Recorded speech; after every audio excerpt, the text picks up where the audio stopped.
Fatherlessness for me is, we call it a pandemic. It's something across the world, any society. It doesn't discriminate. It's everywhere. If you try and do everything yourself, you're probably going to reach a ceiling.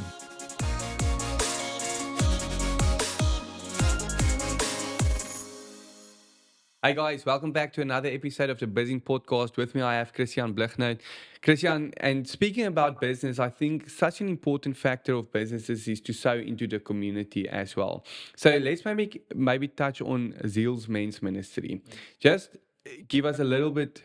I know in the first podcast we spoke a little bit quickly about how it started, but maybe just open it up to us so that we understand what exactly you do out of Zeal's men's ministry.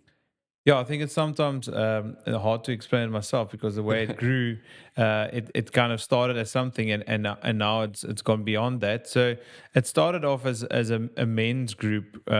We call it the men's movement actually, because we knew we were going to get in guys that have different passions, and we wanted to see them step into their purpose and their godly identity. Yeah. And if we had to then help them step into it, then we will expand and do whatever is on the heart of those men. So it started off as that, a group that gathered once a week, and it's adventure based. So we try and do a lot of adventure stuff, because we've just seen that works with men. Yeah. It speaks to their heart, and they open up a lot more, and that's how it started. And after a while, after a few years doing that, we realized that it's probably time for us to start looking beyond our four walls and our group of brothers, we call it, and that's where we saw the opportunity, and God kind of led us to Golden Valley and Blanco in George. And we started a touch rugby league there. The idea was to use sport, as you've seen with many other initiatives, use sport as a platform to build relationship and create opportunities, and just to get those boys to have an opportunity to play. Yeah. So we started that on a weekly basis, and that's grown over the years, and that kind of had a ripple effect where now we needed start raising funds to do things with the boys and give them opportunities, and that's where we started NPC. It's now called the Zeal Impact Group, and then that was just initially there to support the touch rugby. Yeah. But now Zig, as we call it, has grown to the point where it's starting to look at projects and getting involved in other areas of society, also basically in the fight against fatherlessness. So in a nutshell, we still have the men's ministry, which is going strong and growing, and with that, the touch rugby as a project, and it's all now under a professional umbrella, if I can call it that way, the Zeal Impact Group, NPC, and there's a few other exciting ideas on the horizon as well. That's amazing. I spoke to somebody the other day, and I said, like a non-profit should be a calling. And it shouldn't just be a last resort. I think there's a lot of people that's misusing the idea of what a non-profit is and what the impact of it should look like. So maybe, to the listeners, explain what goes into a non-profit. It's not just Christiaan doing it anymore. You have a team behind you to run an organization. So what does it entail to run a non-profit organization? Yeah, by all means. And to be honest, I can only answer that in part because I was as part of the plan to form it, and then and this is probably a lot of what my ministry, my calling is about. Is I love pioneering and starting new projects. I like being on the frontier and getting stuff off the ground, but I'm not necessarily the most equipped person to then make it grow. So basically what happened was, we were three directors on paper. Basically, those would be the guys leading the NPC, and then yeah, after getting things g- sorted out, I stepped back, and there's now a new director in my position, and the team has grown, and there's involvement of other guys as well. So yes, there's a part of it where you have to go through a lot of through a legal process to get Mm. it off the ground, and there's always paperwork, but it's really, yeah, it's really having the right leaders step Yeah. into that position, and yeah, having a team that's passionate about what happens, Yes. and that's how you actually see it grow. Yes. And if you try and do everything yourself, you're probably gonna reach a ceiling. Yeah. And if you're not wise enough to see that there's other people with more skills and bigger dreams, and to Yeah. allow them the space, you're gonna Definitely. Yeah. get stuck. And it's so important to get people that's also committed to the cause, right? And people that's gonna come to every meeting that you guys organize and everything, so that you walk into that same vision, right? And that's so important. So you touched on, you saw the need to start equipping men because there's a massive, massive fatherlessness issue. Maybe explain a little bit what fatherlessness is and how you as a movement are trying to make an impact in that. Yeah, look, I can go on for days. Yeah. Fatherlessness for me is probably, we call it a pandemic. It's something across the world, any society. It doesn't discriminate. It's everywhere. Yeah. Yes, in certain cultures, you can see it quite obvious, where you have in certain culture groups where the dads are physically absent, or a mom has never married dad, and the kids are growing up without a father figure. You have that, but then you also have it in more subtle forms, where the dad is physically there, but he's actually emotionally absent Mm. from the lives of their kids. Or, dads don't really know how to be fathers or good Yeah. husbands, and they cause a lot of hurt and damage in households. And for me, and for most of the guys that are with me in Zeal, we've seen what the effect of good and bad fatherhood can be. Yeah.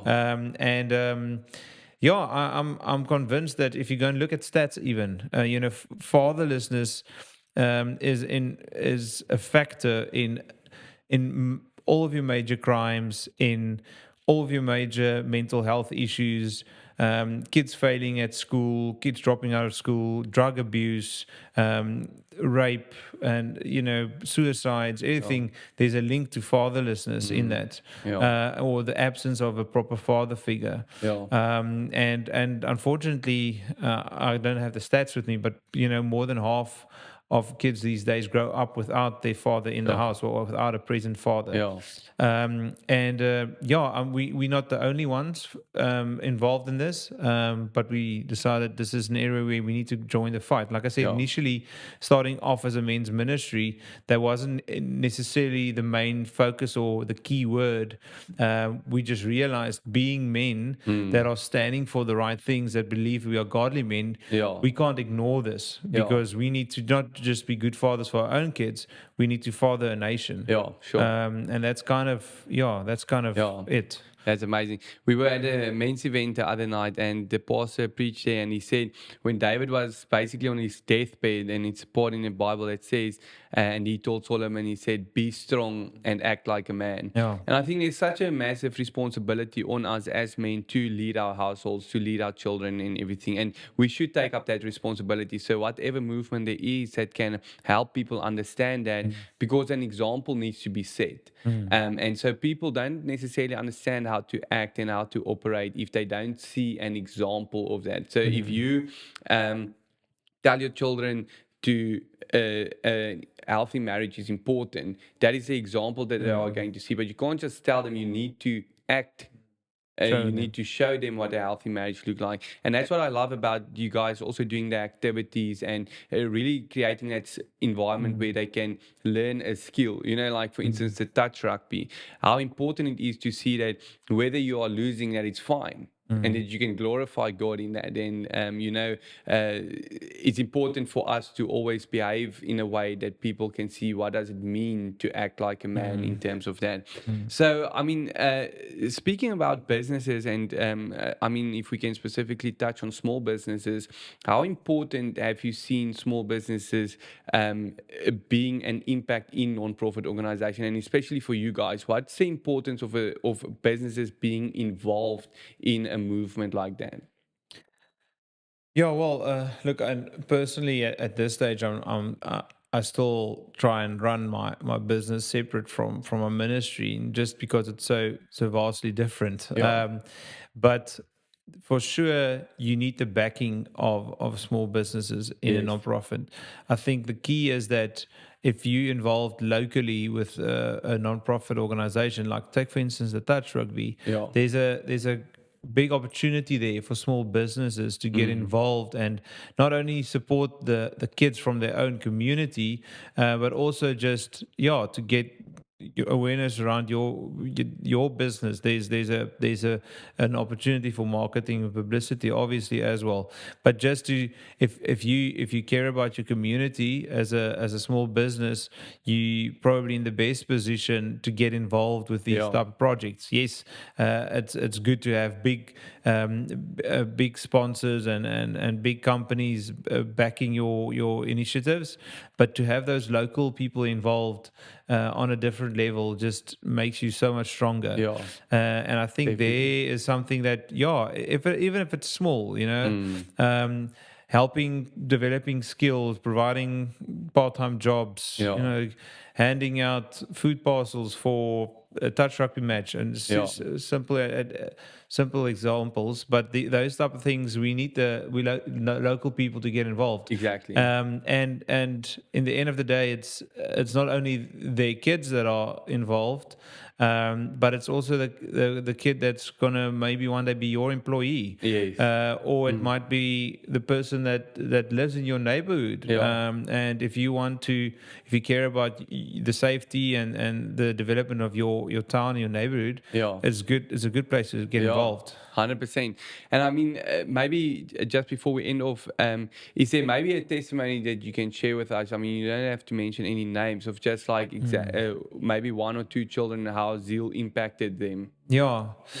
Well, I can give you two and in different settings. Yeah. So that stand out. Maybe one at the touch rugby. There's this one boy that's been involved with the touch rugby since he started in it was in COVID year 2020, and we saw potential in him and that he was dedicated and willing, and he's been there. He's been a leader, and we've made him captain. Those small little things, and it's now grown to the point where he's actually an employee of Zeal. He's Sure. part of the Wow. coaching there. So he's now gotten to the point where he's helping up raising other boys and leaders in his own Yeah. community where he came from, and he's doing so well. And he's studying nursing, so Yeah. he's doing well. That's one of the good stories. I mean, there's thousands of smaller stories and Yeah. things that happen, and then maybe on the ministry side, close to my heart as well. I had a friend that you could just see. He needed to experience God at a deeper, intimate level, and we've been praying for him to get into Zeal, and eventually he did join. Took him some time, but he started this developing interest in fatherlessness and a touch rugby, and in that he discovered himself, his own Yeah. heart and his own identity, and got baptized, and now Wow. he's unstoppable. So, Amazing. Yeah. men need to know who they are. Yeah, So. definitely.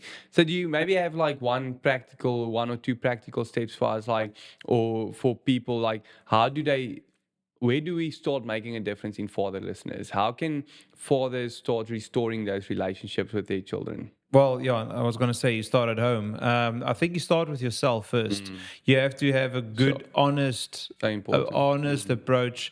Look at yourself. If you have to get your wife to tell you what to look at, and Yeah. find people to work with you through things that you might have experienced in your Yes. childhood, or things that you have to work through, and get to the point where you can put your pride aside and serve as a leader, Yeah. being a servant leader. A dad's not supposed to be sitting on top, Yeah. dictating his family. He's supposed to be carrying them. So Yes. that's where you Sure. start. That's amazing. Like you said, we need to be the example. And it's so important because at the end of the day, you can be the best businessman in Georgia or in the country, but be absent from your children. And so we need to change that. We need to be present with our children, present with our spouses, and make a difference there. And I think, yeah, we can start right now. So it's changing ourselves, looking at the inner self and reflecting on us.